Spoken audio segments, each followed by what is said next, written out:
누가복음 18장 1절부터 8절입니다. 자, 우리 제목을 한번 따라해 볼까요? 우리 믿음의 재정립. 좀 어렵습니까? 믿음의 재정립. 예, 이와 같은 제목으로 우리 주제 설교를 몇 주간 좀 진행하려고 합니다. 오늘 제목을 왜 믿음의 정립이라고 하지 않고 믿음의 재정립이라고 했는가? 여기 계신 분들 중에 믿음 없는 사람은 아무도 없습니다. 우리는 예외 없이 다 하나님 믿는 그리스도인들입니다. 그런데 왜 그리스도인들이, 왜 교회가 성경이 말씀하시는 그 말씀의 결과로 세상 가운데 빛의 열매들을 맺지 못하고 있는가? 왜 교회 나와서 이 주일 좋은 봄날 나와서 말씀을 들을 만큼 우리가 이런 열심을 가지고 있음에도 불구하고 왜 그리스도인들이 우리가 세상 사람들과 특별하게 구별되지 못하고 오히려 저들에게 조롱과 비판의 대상으로 전락하고 있는가라고 하는 겁니다. 이유는 우리가 믿음을 잘못 이해하고 있기 때문에 그렇습니다. 믿음을 오해하고 있기 때문에 그렇습니다. 오늘 본문에 보면 이제 한 동네에 불의한 재판관이 등장을 합니다. 그리고 가난한 과부가 또 등장을 합니다. 성경에서 과부는 가장 연약한 사람의 대표적인 상징입니다. 이 과부가 어느 날 억울한 일을 당해서 한이 맺혀서 이 불의한 재판관을 찾아와서 억울함을 풀어달라고 호소합니다. 한 번을 찾아가지 않아요. 여러 번 자주 찾아갑니다. 그런데 이 재판관을 성경은 불의한 재판관이라고 이렇게 소개를 하고 있습니다. 왜 그런가? 아마도 이 사람은 자기 지책을 이용해서 또 자기 이익을 추구하는 그런 사람이었다는 것을 반증하는 그런 표현이에요. 이런 사람은 절대로 판결을 곧게 할 리가 만무합니다. 자기 주머니 먼저 생각하죠. 자기 이익이 먼저죠. 그러니까 이 과부의 소리가 귀에 들어올 리도 없고 과부가 또 돈이 있을 리도 없죠. 이 재판관이 이 불의한 재판관이 과부 소리에 전혀 관심을 기울이지 않습니다. 그러나 이 과부가 자꾸 찾아가니까 어느 날 이 재판관이 이렇게 생각하는 거예요. 내가 저 연약한 과부를 도와주지 않으면 또 찾아오겠지. 앞으로 계속 찾아오겠지. 그러면 내가 귀찮으니까 한번 봐주자. 자, 주님께서 이 말씀을 하시고 나서 오늘 본문의 6절, 7절을 통해서 이렇게 말씀하세요. 다시 한번 잘 보십시오. 주께서 또 이르시되 불의한 재판장이 말한 것을 들으라. 7절 다 같이 시작. 하물며 하나님께서 그 밤낮 부르짖는 택하신 자들의 원한을 풀어주지 아니하시겠느냐? 그들에게 오래 참으시겠느냐? 자, 불의한 재판관도 한낱 그 불쌍한 과부가 뇌물도 없이 계속 찾아와서 이렇게 부탁을 하면 귀찮아서라도 그 부탁을 들어준다면 하물며 하늘에 계신 너희 아버지께서 택하신 백성들의 기도를 왜 들어 응답하지 않겠느냐? 자, 이 말씀은 지금 기도에 대한 본문 같지만 그리고 이 1절 말씀에 예수께서 그들에게 항상 기도하고 낙심하지 말아야 할 것을 비유로 말씀하시는 거예요.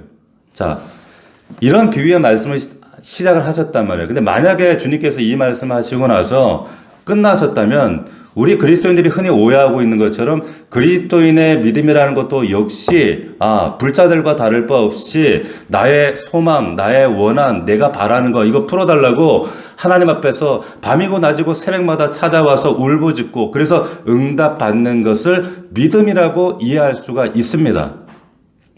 자, 그런데 예수님께서 여기서 말씀하시는 것으로 끝나지가 않았다고 하는 겁니다. 8절 보십시오. 8절 같이 읽어봅시다. 시작. 내가 너희에게 이르노니 속히 그 원한을 풀어주시지라. 그러나 인자가 올 때에 세상에서 믿음을 보겠느냐. 마지막 날 주님이 오실 때 믿음이 있겠느냐 없겠느냐? 없다는 거예요. 주님께서 기도에 대한 비유 말씀을 하시는데 기도는 쉬지 않고 하는 것이다. 낙심하지 마라. 하다 보면 하나님 너희 아버지 응답하신다. 말씀하시고 나서 맨 마지막 말씀하시기를 그러나 마지막 때 내가 다시 오는 날 다시 올 때 믿음 보겠느냐? 반문하시는 겁니다. 무슨 의미겠습니까? 무슨 뜻이겠어요? 내 소망, 나의 바람, 나의 욕망, 내 뜻만 하나님 아버지 앞에서 계속 구하고 반복하는 것은 하나님께서 우리에게 요구하시는 믿음이 아니라는 겁니다. 이것은 여러분들이 생각하는 믿음이 아니라고 하는 거예요. 나의 소망을, 나의 소원을 아뢰는 것이, 그래서 응답받는 것이 이게 만약 믿음이라면 불상 앞에서 비나이다 기도하는 불자들이나 십자가 앞에 놓고 기도하는 우리나 그게 무슨 차이가 있겠습니까? 전혀 차이가 없어요.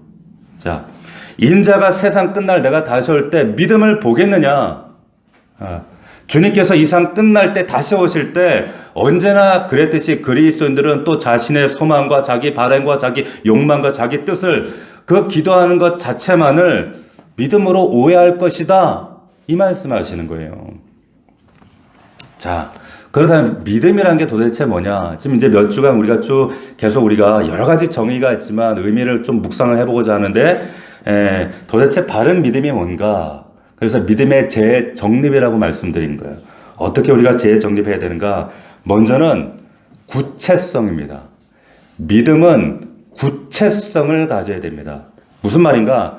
믿음은 내가 오늘 교회에 나왔어. 나 집사야. 나 직분을 맡고 있고, 나 오늘 기도도 하고, 내가 오늘 헌금도 드렸고, 나 하나님 알아. 나 제자 훈련 받았어.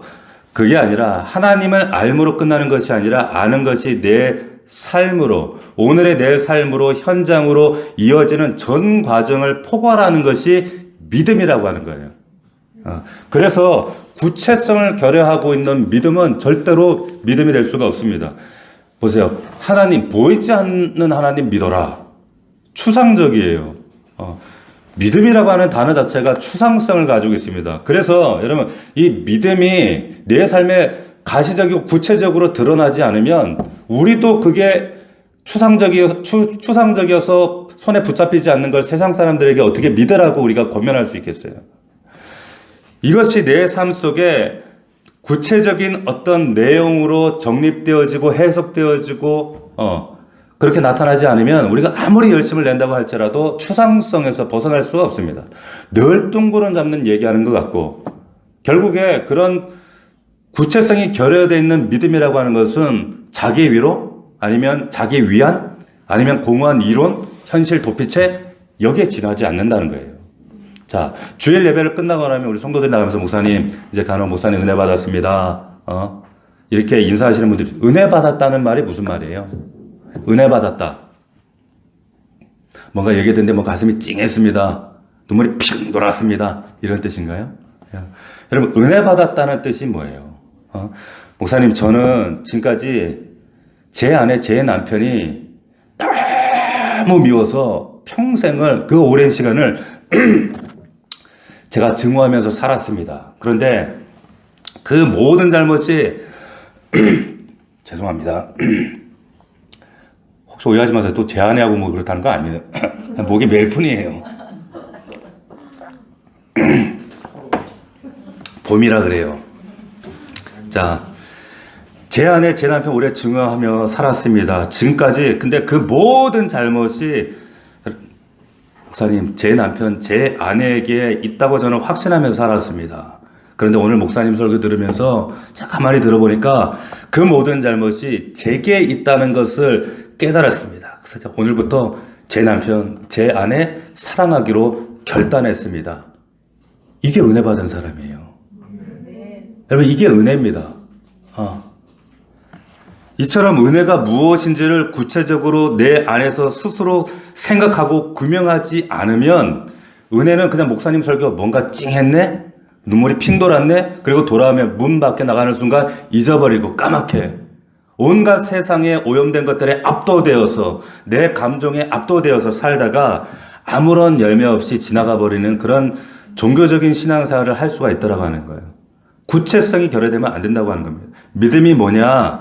이 추상적인 단어를 구체적인 내 삶의 내용으로 매일 정말 치열하게 구체화시켜 나갈 때 이럴 때 진짜 믿음으로 드러나게 된다는 겁니다.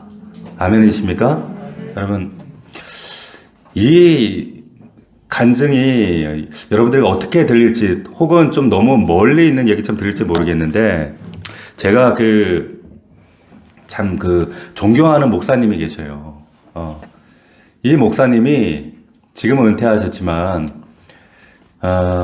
이 목사님이 정말 그 목회자들에게는 참 목사들의 목사라고 유진 피터슨처럼 그런 목사님이라고 알려져 있고, 이 교회의 후임을 또 제가 아는 목사님이 담임으로 가셨어요. 그 교회가 이제 서울에 있는 백준현 교회라는 교회인데, 그 교회 담임을 했던 그 목사님이 이재철이라는 목사님이 계셔요. 근데 이 목사님께서 지금은 너무나도 훌륭하고 귀한 목사님인데, 젊을 때 정말 아마 우리나라 전체 두 번째가 라면 서울 올 만큼 그렇게 타락하고 방종하고 술 담배 좋아하고 여자 좋아하고 특별히 노름 좋아하고 어디까지 내려가냐면 이 마약까지 하셨던 분이에요. 돈을 잘 벌었거든요. 우리나라 처음으로 민간 항공사 그런 일을 하셨고, 또 홍성사라고 하는 그런 출판사도 하시고, 돈이 뭐 많이 벌리니까 그 돈 가지고 결국은 뭐 하겠습니까? 죄 짓지요. 인간이 돈 많으면 죄밖에 더 짓겠어요? 근데 이분이 한날은 이제 늘상 그랬던 것처럼 곤드레만드레 취해가지고 집에 그날도 한 2시에 항상 그렇게 들어와요. 들어오셨다는 게 그분이 간증하시기를. 그런데 그날은 보통 그냥 새벽 2시간, 3시간 배를 띵동 누르고 들어오고, 이러는데 그날은 열쇠가 손에 잡히더라는 거예요. 그래서 열쇠를 열고 집에 들어왔는데, 그리고 이분이 참 못된 버릇이 뭔가 하면 새벽에 2시, 3시에 들어와도 꼭 자는 아내를 깨운다는 거예요. 깨우고 뭐 하냐? 밥상 차려라고. 밥상 차려라. 그리고는 그 늦은 시간에 밥을 먹고 그리고는 잠을 잤다는 거예요. 진짜 강 큰 남자 아닙니까? 이런 남자가 있어요. 그러니까 근데 그날은 무슨 일인지 그냥 문을 따고 들어가고 싶더라는 거예요. 들어가서 갔더니 아내가 안방에 작은 그 상에 엎드려서 이렇게 자고 있더라는 거예요.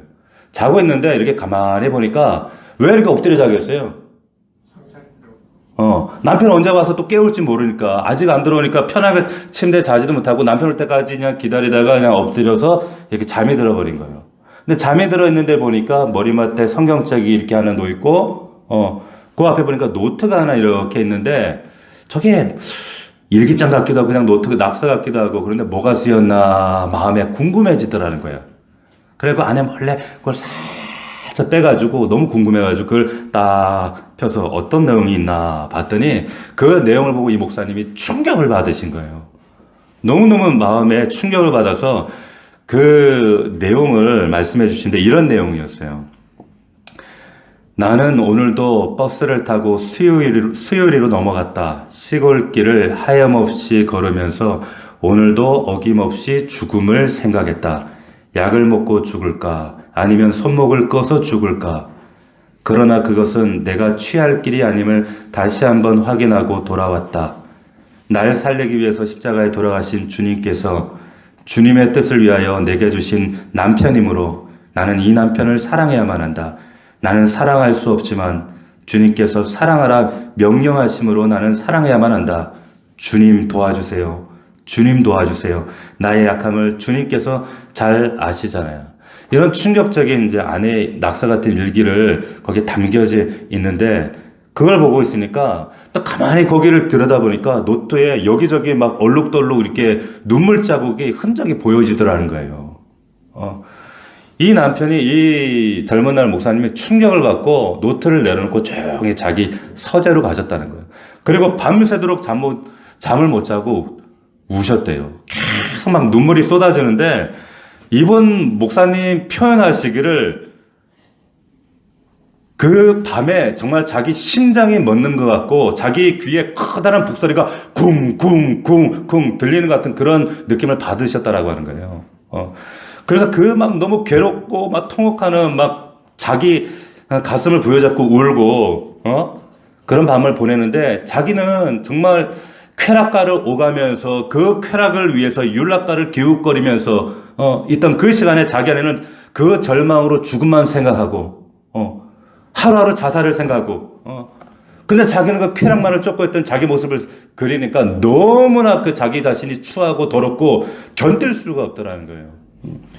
이 남편 같지도 않은 이 부실한 남편 탓에 얼마나 많은 밤을 눈물로 절망으로 눈물 흘렸을까. 자살할 정도로 그 마음이 얼마나 찢어지고 아팠을까. 자기 자신이 원망스럽고 한스러워가지고 밤잠을 이루지 못했다는 거예요. 그리고 또 이제 이분이 우신 이유가 자기 어머니가 너무 불쌍해서 눈물이 나시더라는 거예요. 자기 어머니 아버지가 일찍 돌아가시고 혼자 키우셨는데 달마다 새벽 기도 가셔가지고 하나님, 어머니, 이 얘기가 또 저희 어머니도 생각나더라고. 우리 아이들 잘 되게 해주세요. 우리 애들 잘 돼야 됩니다. 이들 잘 커야 됩니다. 새벽마다 기도하시는 그 어머니가 그렇게 기도하셨는데 그 어머니의 기도의 은혜에 보답하기는커녕 저렇게 초라한 모습으로 절망적인 모습으로 방탕하고 있는 자기 모습을 어머니 보시고 얼마나 배신감 절망감이 크셨을까라고 생각하니까 너무 마음이 아파서 그렇게 많이 하염없이 눈물이 나더라는 거예요. 그렇게 밤새도록 눈물을 흘리고 서재에서 울고 있는데 뒤에서 누가 이렇게 앉더라는 거예요. 이렇게 안아주더라는 거예요. 그래서 아내가 소리가 나서 생각이 아마 인기차게 아내가 깨서 내가 울고 이렇게 있으니까 자기를 격려해 주려고 안아주려나 보다 하고 이렇게 돌아봤더니 아무도 없어요. 아무도 없더라는 거예요. 아, 내가 술이 많이 먹었어. 너무 많이 먹어서 술 기운에 취했구나. 다시 눈 감고 엎드려 있는데 또 뒤에서 누가 포근하게 안아주다. 여러분 이런 거 경험해 보셨나요? 저도 여러 번 경험해 봤거든요. 근데 이 앞에보다 더 포근하게 깊이 강하게 이렇게 안아주는데 다시 돌아봤는데 아무도 없어요. 세 번째 눈을 감았는데 그때 이제 마음속에서 세미한 깊은 음성이 뱃속에서부터 음성이 이렇게 올라와서 들리는데 이런 음성이 들려지더라는 거예요. 이런 메시지였어요. 나의 사랑하는 아들아, 난 한 번도 널 버린 적 없단다. 너무 뜬금없는 메시지잖아요. 맥락이 없잖아요. 깜짝 놀랐는데 계속 이제 음성이 들려지는데 네가 날 버린 순간에도 나는 줄곧 너와 함께 있었단다. 앞으로도 난 영원토록 너와 함께 있을 거야. 난 널 사랑하니까. 그 음성이 그 놀라운 신비로운 하나님의 만지심을 경험했는데 중요한 건 생각해 보세요. 내가 술을 많이 먹어서 깨고 나서 술 많이 먹어서 내가 어제 뭐 이렇게 비몽사몽 했구나, 헛걸봤구나, 꿈꿨구나 이럴 수 있잖아요. 근데 그 이후로 나타난 이분의 구체적인 삶의 결과들이에요.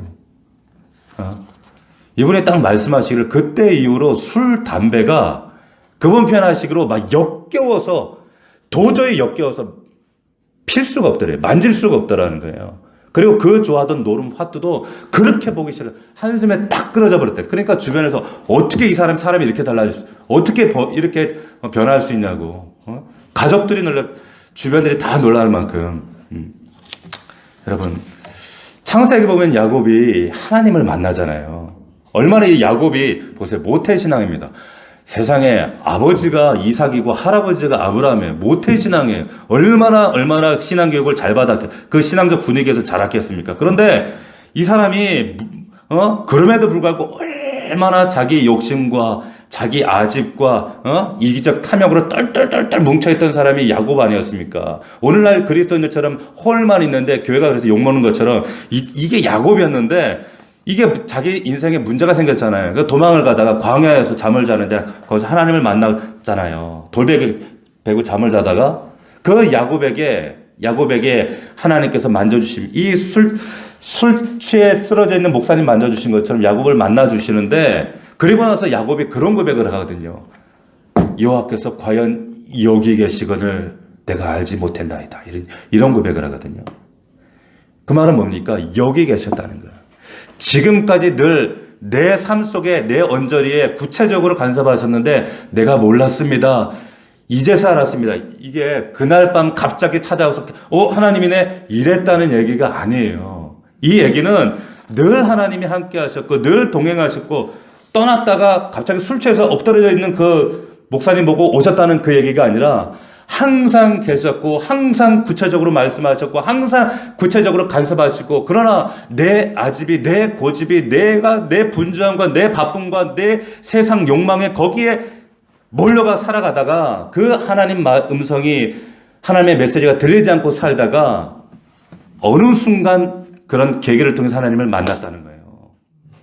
그러나 하나님은 늘 거기 계셨다는 거예요. 자, 여러분, 바른 믿음이라고 하는 것은 뭐냐? 이 목사님이 그 이후로 삶이 달라지는데 참 목사들이 닮고 싶은 목사예요. 그래서 제가 그 교회도 여러 번 갔어요. 그래서 그 지금 담임된 목사님하고도 참 지금 김강훈 목사님이라고 이전 교회 저하고 같이 있었거든요. 그래서 그 목사님을 통해서 그의 삶과 그런 목회관과 가치관과 이런 것들을 배우면서 정말 이런 귀한 목사님들이 한국 교회에 많아졌으면 좋겠다. 그런 생각들을 참 많이 했었습니다. 여러분, 근데 이 목사님도 과거에 정말로 대한민국의 소문난 방탕하였단 말이에요. 자기 힘으로 되어지지 않아요. 이 변화가. 어떻게? 이런 믿음의 하나님을 만난 간증과 기억들, 여러분들에게 동일하게 하나님이 허락하시고 끊임없이 말씀하시고 끊임없이 믿음을 제공하실 때 이것을 추상적인 믿음을 내 삶의 구체적인 결단으로 전환하지 않으면 믿음은 아무런 우리 삶의 변화를 이루지 않습니다. 두 번째, 바른 믿음이란 뭔가? 바른 믿음이란 이 믿음을 어떻게 재정립해야 되는가? 믿음이란 항상성을 가져야 됩니다. 항상성, 평상성. 무슨 말이냐? 믿음이라고 하는 것은 정말 예수 그리스도 안에 깊이 뿌리 내린 믿음이라면, 생명에 뿌리 내린 믿음이라면, 시냇가의 나무라면 절대로 그 믿음의 뿌리는 흔들리지 않습니다. 항상성을 가진다는 거예요. 여러분, 그 다윗이 바세바 사이에서 태어난 어린 아들이 있었어요. 그런데 갑자기 죽게 되었습니다. 그러니까 다윗이 식음을 전폐하고 골방에 들어가서 하나님께 엎드려서 살려달라고, 하나님 살려주십시오. 이 사건만 하나님 해결해 주시고 내 아이만 살려주시면 제가 정말 하나님 앞에 바로 서겠습니다. 이러면서 기도하는데 골방에서 안 나오는 거예요. 신하들이 걱정이 되는 거예요. 식음을 전폐하고 들어가서 음식을 안 먹으니까 일으켜서 음식을 먹이려고 하는데도 안 먹어요. 말을 듣지를 않아요. 식음만 전폐하는 게 아니라 씻지도 않아요. 심지어는 얼굴도 안 씻어. 얼굴도 안 씻고, 그리고 하루, 이틀, 사흘, 나흘, 닷새, 엿새, 7일이 됐어요. 이래가 됐는데 다윗이 그렇게 간절히 기도했던 바람과는 다르게 그 어린 자식이 죽어버리고 맙니다. 아들이 죽어버려요. 그러니까 신하들이 당신 자식이, 아들이 죽었습니다. 골방에 들어가 있는데 아들 죽었습니다라는 얘기를 입 밖으로 꺼내지를 못하는 거예요. 왜? 말하면 분명히 저 왕이 저렇게까지 금식하고 골방에 들어가 있는데 들으면 아마 실성할 거야. 아마 죽으려고 할 거야. 인생 아마 쪽날 거야. 그러니까 차마 말하지 못하고 있는데 골방 속에서, 골방 밖에 신하들이 수근수근거리는 그 얘기를 다윗이 가만히 들어보니까 아들이 죽었구나. 직감을 한 거예요. 죽었구나. 다윗이 신하들을 불러가지고 단도직입적으로 묻습니다. 어떻게 됐냐고. 신하들이 어쩔 수 없이 대답을 해요. 당신 아들 죽었습니다. 죽었습니다. 신하들이 예상했던 것처럼 다윗이 이래째 굶었으니까 탈진하든지 정말 몸과 마음이 무너지면서 몸져 그냥 들어눕는 게 이게 마땅하잖아요. 그런데 다윗이 보인 태도가 신하들이 예상했던 것과는 전혀 딴판이었어요. 전혀 다른 방향이었다는 거. 아이가 죽었다는 소리를 듣자마자 다윗이 골방에 나와서 뭐 했습니까? 목욕을 합니다. 옷을 갈아입습니다. 기름을 바릅니다. 그리고는 제일 먼저 한 것이 뭐냐? 성전에 가서 하나님께 찬양 드리고 경배를 드렸어요. 그리고는요, 곧장 왕궁으로 와서 밥상 차려와라. 그러더니 아무 일도 없었다는 것처럼 밥을 먹습니다. 신하들이 평소에 봤던 다윗 모습 그대로인 거예요. 이래째 먹지도 않고 씻지도 않고 죽어가는 자식을 살려달라고 기도했건만 아들이 졸지에 죽어버리면 그 죽은 아들을 붙잡고 통곡해야 되는 게 그 아비인데, 그런 아비라고는 상상할 수 없는 모습, 평상시 그대로의 모습인 거예요. 신하들이 이쯤 되면 질문하지 않을 수가 없잖아요. 다윗이요 하면서 질문한 내용이 사무엘하 12장 21절에 등장을 해요. 한번 제가 읽어드릴게요. 그의 신하들이 그에게 이르되 아이가 살아있을 때에는 그를 위하여 금식하고 오시더니 죽은 후에는 일어나서 잡수시니 일이 어찌 됨이니까 하니. 이 상황을 보면 누군데 이런 질문 안 하겠어요? 왜 우리의 생각과는 전혀 반대로 이렇게 행하십니까? 그러자 이 다윗의 답변, 사무엘하 12장 22절 3절입니다. 이르되 아이가 살았을 때 내가 금식하고 운 것은 혹시 여호와께서 날 불쌍히 여기사 아이를 살려주실는지 누가 알까 생각함이었거니와 지금은 죽었으니 내가 어찌 금식하랴. 내가 다시 돌아가게 할 수 있느냐. 나는 그에게로 가려니와 그는 내게로 돌아오지 아니하리라 하니라. 아멘. 보세요. 이 다윗의 답변을 통해서 우리가 분명하게 견지할 수 있는 중요한 믿음의 교훈이 있습니다. 그게 뭐냐면 믿음은 항상성을 가지고 있다는 거예요. 참 믿음은 항상성을 가지고 있습니다. 바울은 이스라엘 땅에 있든지 이방 땅에 있든지 아시아에 있든지 감옥 안에 있든지 밖에 있든지 항상 믿음이 견고했어요. 또한 항상 기뻐했어요. 다윗이 자신의 사랑하는 아들이 죽었을 때 슬피 울고 먹지도 않고 씻지도 않고 골방 들어가서 그렇게 아이 살려달라고 기도했습니다. 이거는 죽어가는 아이 둔 부모라면 당연한 의무죠. 믿지 않는 사람이란 모르지만은 믿는 아비로서 자기 자식이 이렇게 생명이 경각에 달려있는데 그 자식을 기도하지 않는 부모라 이게 친부모라고 할 수 있겠습니까? 그 자식을 위해서 기도하는 게 마땅하죠. 그러나 여러분 잘 들으세요. 자식을 위해서 하나님께 기도드리는 그 부모의 믿음의 깊이라고 하는 것은 믿음의 깊이는 하나님께 기도드리는 그 모습, 그 믿음의 기도의 내용에 어떤 그 기도하고 있는 그 자세에 달려있는 것이 아니라 그 기도의 결과에 대한 자세로 드러납니다. 잘 들으십시오. 기도의 내용, 기도의 자세보다 중요한 것은 기도의 결과에 대한 자세로 드러난다는 거예요. 이랫동안 먹지도 않고 씻지 않고 골방 들어가서 그렇게 있었지만 다윗의 반응과는 다르게 아이가 죽음으로 돌아왔어요. 원망할 만하죠. 그런데 다윗은 자리에 몸져 눕지도 않고 하나님 원망하지도 않고 하나님께 불평하지도 않고 하나님께 분개하지도 않고 일상의 항상성을 다시 그 자리로 찾아 돌아왔다는 거예요.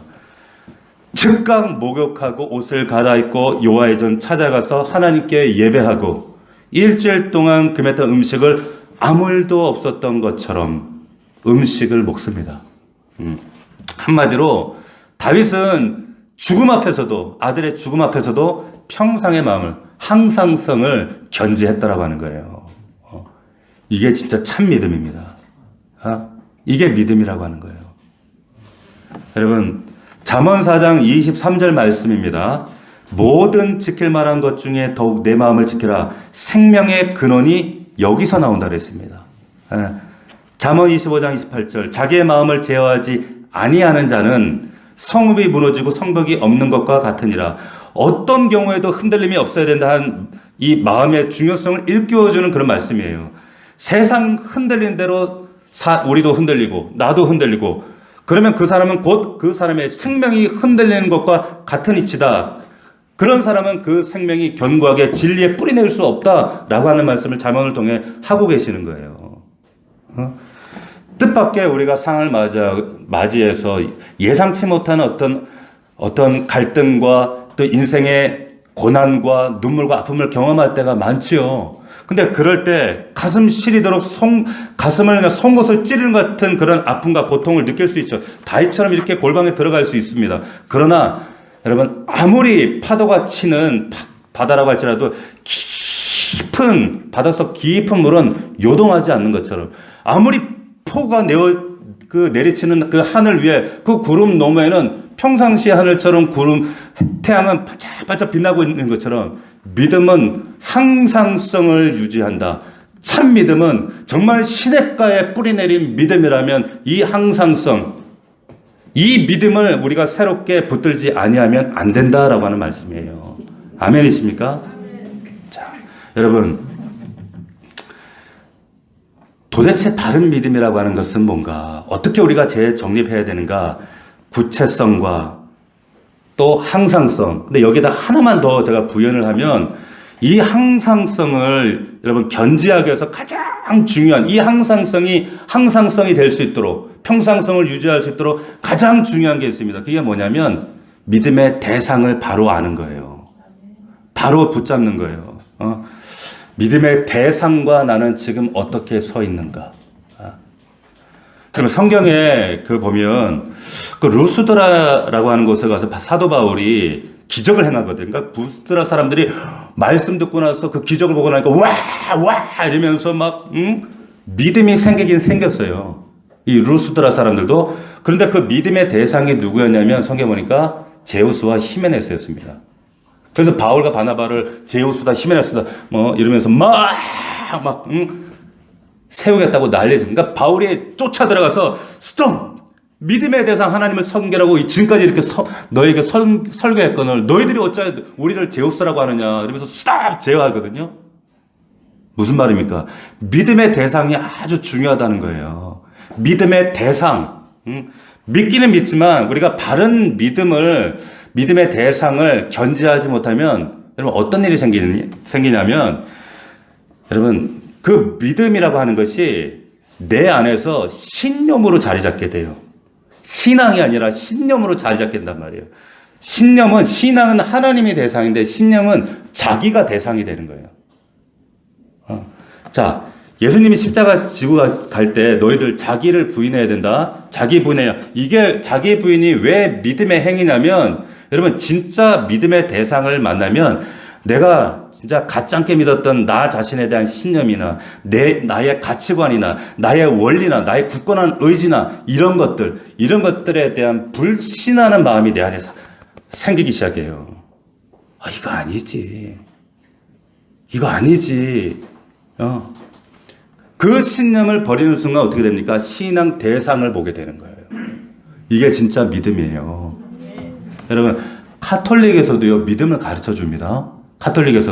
카톨릭에서는 믿음을 두 가지로 얘기하는데 하나는 구체적인 믿음, 지금 말한 그 구체적인 믿음이 아니고 학습된 믿음, 또 하나는 뭐냐면은 암묵적인 믿음이 있습니다. 전에도 한번 말씀드린 적 있어요. 이 구체적 학습된 믿음은 뭐냐면 이렇게 가르쳐서 인식하게 하는 믿음이에요.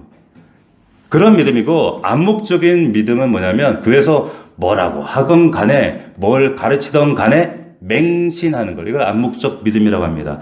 그런데 카톨릭 교리가 어떤 거냐면 이들은 구원에 있어서 구원받는 믿음에 있어서 이 구원을 어떻게 가르치냐면 교회 와서 성당 와서 신부에게 고해성사하고 그리고 전적으로 뭐 옳든 틀리든 이게 뭐 뭐든 간에 무조건 순종하면 내가 뭘 믿든지 예수님이 나와 무슨 관계가 있든지 내가 어떤 관계를 맺고 아무 상관없이 구원받을 수 있다. 이걸 암묵적 믿음이라 그래요. 카톨릭에서 말하는. 그러니까 교회가 요구하는 것만 내가 온전히 순종해도 그것만 받아들여도 구원받는다. 관계하고 아무 상관없어요. 이게 카톨릭이 설명하는 믿음에 대한 설명입니다. 우리가 믿는 믿음이 그렇습니까? 절대 우리는 이런 믿음 가르치지 않아요. 절대 이런 믿음. 신약 성경의 이 저자들이 헬라어로 이 성경을 쓰면서 이들이 믿음, 피스티오라고 하는 이 믿음이라는 단어를 쓰는데 똑같은 믿음인데 그 믿음과 우리 믿음은 전혀 다릅니다. 어떻게 다른가? 믿음이라는 말만 써도 되는데 이 신약의 저자들은 반드시 이 믿음이라는 단어를 예수 그리스도 믿음의 대상에 대한 신뢰, 그 대상에 대한 헌신과 연결을 시키기 위해서 항상 피스티오라는 믿음과 전치사를 함께 붙었어요. 그래서 피스티오, 에피, 에이스 이걸 같이 쓴단 말이에요. 이게 무슨 말이냐면 왜 우리 영어 배울 때 배웠잖아요. 전치사면 항상 목적어가 온다고. 대상이 중요하다 그 말이에요. 이건 아주 헬라어 성경에만 있는 아주 독특한 관용적인 표현이에요. 무슨 말이냐? 대상이 중요하다는 거예요. 여러분 우리가 신앙의 고전이라고 알고 있는 하나님을 아는 지식, 우리 여기에도 있죠. 하나님을 아는 우리 그 도서관에도 있는데 제임스 패커라는 하는 분이 이 신학자가 이 믿음이라고 하는 것, 이 정의에 대해서 대상에 대해서 뭐라고 얘기를 했냐면 이렇게 정의를 해놨는데 너무나도 맞는 말이에요. 보세요. 기독교의 믿음이란 단어는 반드시 목적어가 필요한 단어다. 목적어. 믿음의 대상이 필요하다는 거예요. 믿음의 대상이 중요하다 그 말하는 거예요. 그래서 기독교의 신앙에서 믿음을 얘기할 때 믿음 자체가 중요하진 않아요. 기독교 신앙에서 믿음이라는 행위 자체, 뭐 믿음의 결과, 그것보다는 그 믿음의 내용, 그리고 믿음의 그 결과를 보증하시는 그 믿음의 대상에게 핵심이 있습니다. 아멘입니까? 믿음의 대상이 핵심이란 말이에요. 핵심. 그래서 기독교의 믿음이라는 것은 너 믿음이 김집사 믿음이 커? 박집사 믿음이 커 작아? 네 믿음이 대단해 작아? 이게 중요한 게 아니라 믿음이 강하냐 크냐 그게 중요한 것이 아니라 네가 병을 고쳤냐? 네 기도했더니 기적이 일어났냐? 너 네 자식이 성공했냐? 이런 놀라운 기적이 중요한 것이 아니라 이것이 구주 예수 그리스도와 관련된 믿음이냐 아니면 유사 믿음이냐 이게 중요하다는 겁니다. 그래서 우리가 기독교에서 믿음이라고 말할 때는 믿음의 대상이 중요합니다. 이 항상성, 믿음의 항상성을 구체성과 항상성을 유지하기 위해서 항상 정말 내 이 대상을 내가 바로 붙들고 있는가 아니면 그 대상의 자리에 내가 있는가. 여러분 믿음의 대상 앞에서 내 모습이 하나님 앞에 과연 믿음의 행위인가 라고 하는 거예요. 여러분 누가복음에 제자들이 하루는 예수님께 묻잖아요. 예수님 우리에게 믿음을 더하여 주시옵소서 이러거든요. 예수님 보니까 우리보다 막 믿음도 강한 것 같죠. 뭐든 하시는 것 같죠. 막 그러니까 제자들이 그런 거예요. 예수님 우리도 이 믿음을 더해 주시옵소서. 근데 예수님 대답이 뭔지 아세요? 너 아니야. 야 믿음은 더하는 거 아니야. 플러스하는 것이 아니야. 믿음은 많은 것이 중요한 게 아니라 뭐라고 하셨어요? 너희에게 겨자씨 하나일 만한 믿음이면 돼. 겨자씨 보셨습니까? 진짜 안 보여. 전 봤거든요. 휴지로 사서 보니까 이게 씨인지도 아닌지도 몰라요. 요만해. 근데 예수님은 크고 작고 강하고 약하고 믿음 그런 거 필요 없고 겨자씨면 돼. 무슨 말일까요? 겨자씨 안에는 생명이 있잖아요. 심으면 어마어마하게 큰 또 겨자나무 그 나무가 돼요. 새들이 와서 깃들어요. 생명이 있으면 돼. 그 겨자씨만한 생명이 누구예요? 예수예요. 예수 생명 네 안에 있느냐? 네 안에 예수가 바로 정립되어 있느냐? 예수만 있으면 돼. 성경에 나오는 기독교의 믿음은요, 강하고 크고 약하고 대단하고 문제가 아니라 생명력이 그것이 관건이라고 하는 거예요. 믿음의 대상, 생명이 있느냐? 아멘이십니까? 말씀을 맺겠습니다. 여러분, 믿음을 우리가 정립하는 것이 아니라 재정립하는 거예요. 저부터도 우리는 과연 우리 이 말씀을 하나님의 이 진리를 내 삶 속으로 연결해서 구체화하고 있는가? 매일매일 구체화하기 위해서 이 은혜가 정말 구체화된 나의 삶으로 간증하기 위해서 나는 얼마나 몸부림치는가?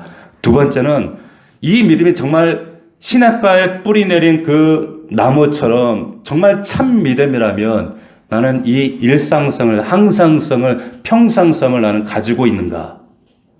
그리고 이 구체성과 항상성을 유지하기 위해서 나는 그 믿음의 대상, 그 믿음의 대상과 나는 올바른 관계 안에 서 있는가?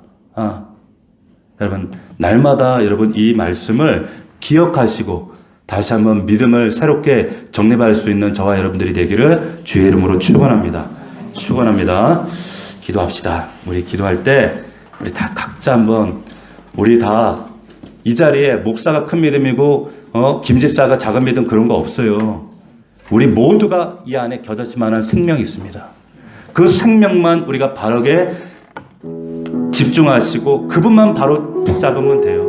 여러분 삶 속에서 추상성으로 끝나지 말고 구체적으로 하나님께 열매로 드리십시오. 그리고 진짜 믿음은 항상성을 세상의 풍파가 나를 부딪힌다고 해도 압도한다고 해도 이 항상성은 흔들리지 않습니다.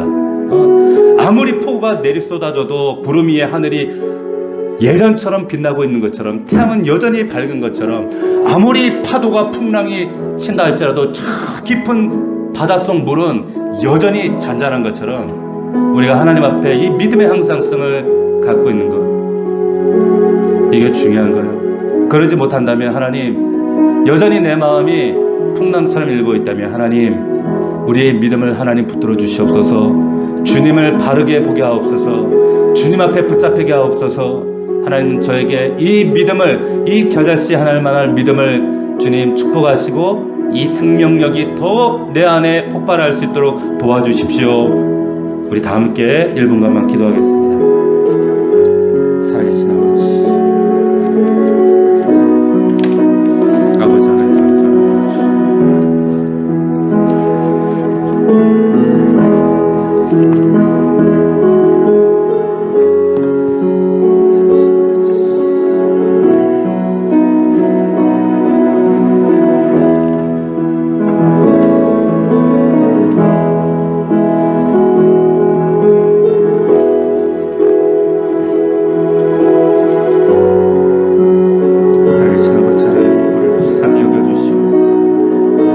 아버지 하나님, 우리 사랑을 넘치는 교회 성도들 한 사람 한 사람을 이 믿음을 새롭게 정립하게 하셔서 정말로 믿음의 사람들로 하나님 세워주시옵소서.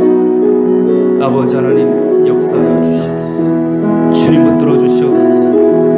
아무리 어렵고 우리의 삶이 고단하고 많은 연단과 고난이 있다 할지라도 하나님은 우리 이 믿음을 구처하는 일을 게을리하지 않게 하시고 믿음의 항상성을 항상 견지하며 우리의 믿음의 대상이신 그 하나님을 온전히 믿음으로 붙들게 하옵소서. 아버지 하나님 도와주시옵소서.